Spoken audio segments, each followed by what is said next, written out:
નમસ્કાર દર્શક મિત્રો, પોલીસ ફોકસ ન્યૂઝ ચેનલમાં આપનું હાર્દિક સ્વાગત છે। હવે એક નજર આજના મુખ્ય સમાચાર પર।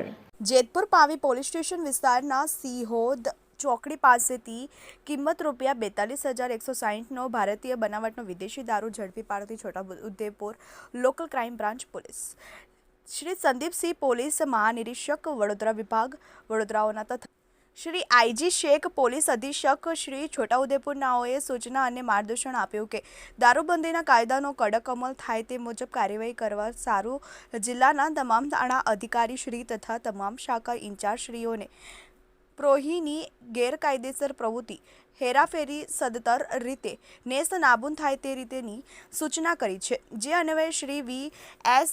Gavit police inspector local crime branch છોટાઉદેપુરનાઓના માર્ગદર્શન હેઠળ એલસીબી સ્ટાફના પોલીસ માણસોને ખાનગી રાય બાતમીના હકીકત મેળવવા સમજ કરેલ। જે અનુસંધાને એલસીબી સ્ટાફ પોલીસ માણસો જેતપુર પાવી પોલીસ સ્ટેશન વિસ્તારમાં પેટ્રોલિંગમાં હતા। તે દરમિયાન બાતમી હકીકતના આધારે સિહોદ ચોકડી ઉપર ભારતીય બનાવટની વિદેશી દારૂ કિંમત ₹42,160નો મુદ્દામાલ તથા દારૂની હેરાફેરી કરવા ઉપયોગમાં લીધેલ મારુતિ સુઝુકી કંપનીની ઇકો કાર 4 વ્હીલર ગાડી જેનો ને પકડી પાડી પ્રોહીનો ગણના પાત્ર કેસ શોધી કાઢી જેતપુર પાવી પોલીસ સ્ટેશનમાં ગુનો રજીસ્ટર કરાવી કાયદેસરની કાર્યવાહી હાથ ધરવામાં આવી છે।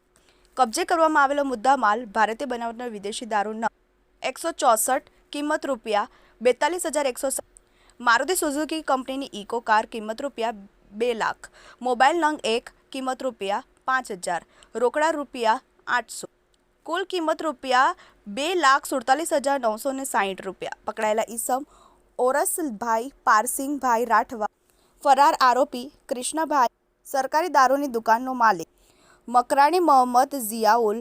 મિત્રો, આવા જ અવનવા સમાચાર જાણવા માટે અમારી ચેનલને લાઈક કરો, સબસ્ક્રાઇબ કરો અને બેલ આઇકોન પર પ્રેસ કરો, જેથી અમારી ન્યૂઝની બધી જ અપડેટ આપને મળતી રહે।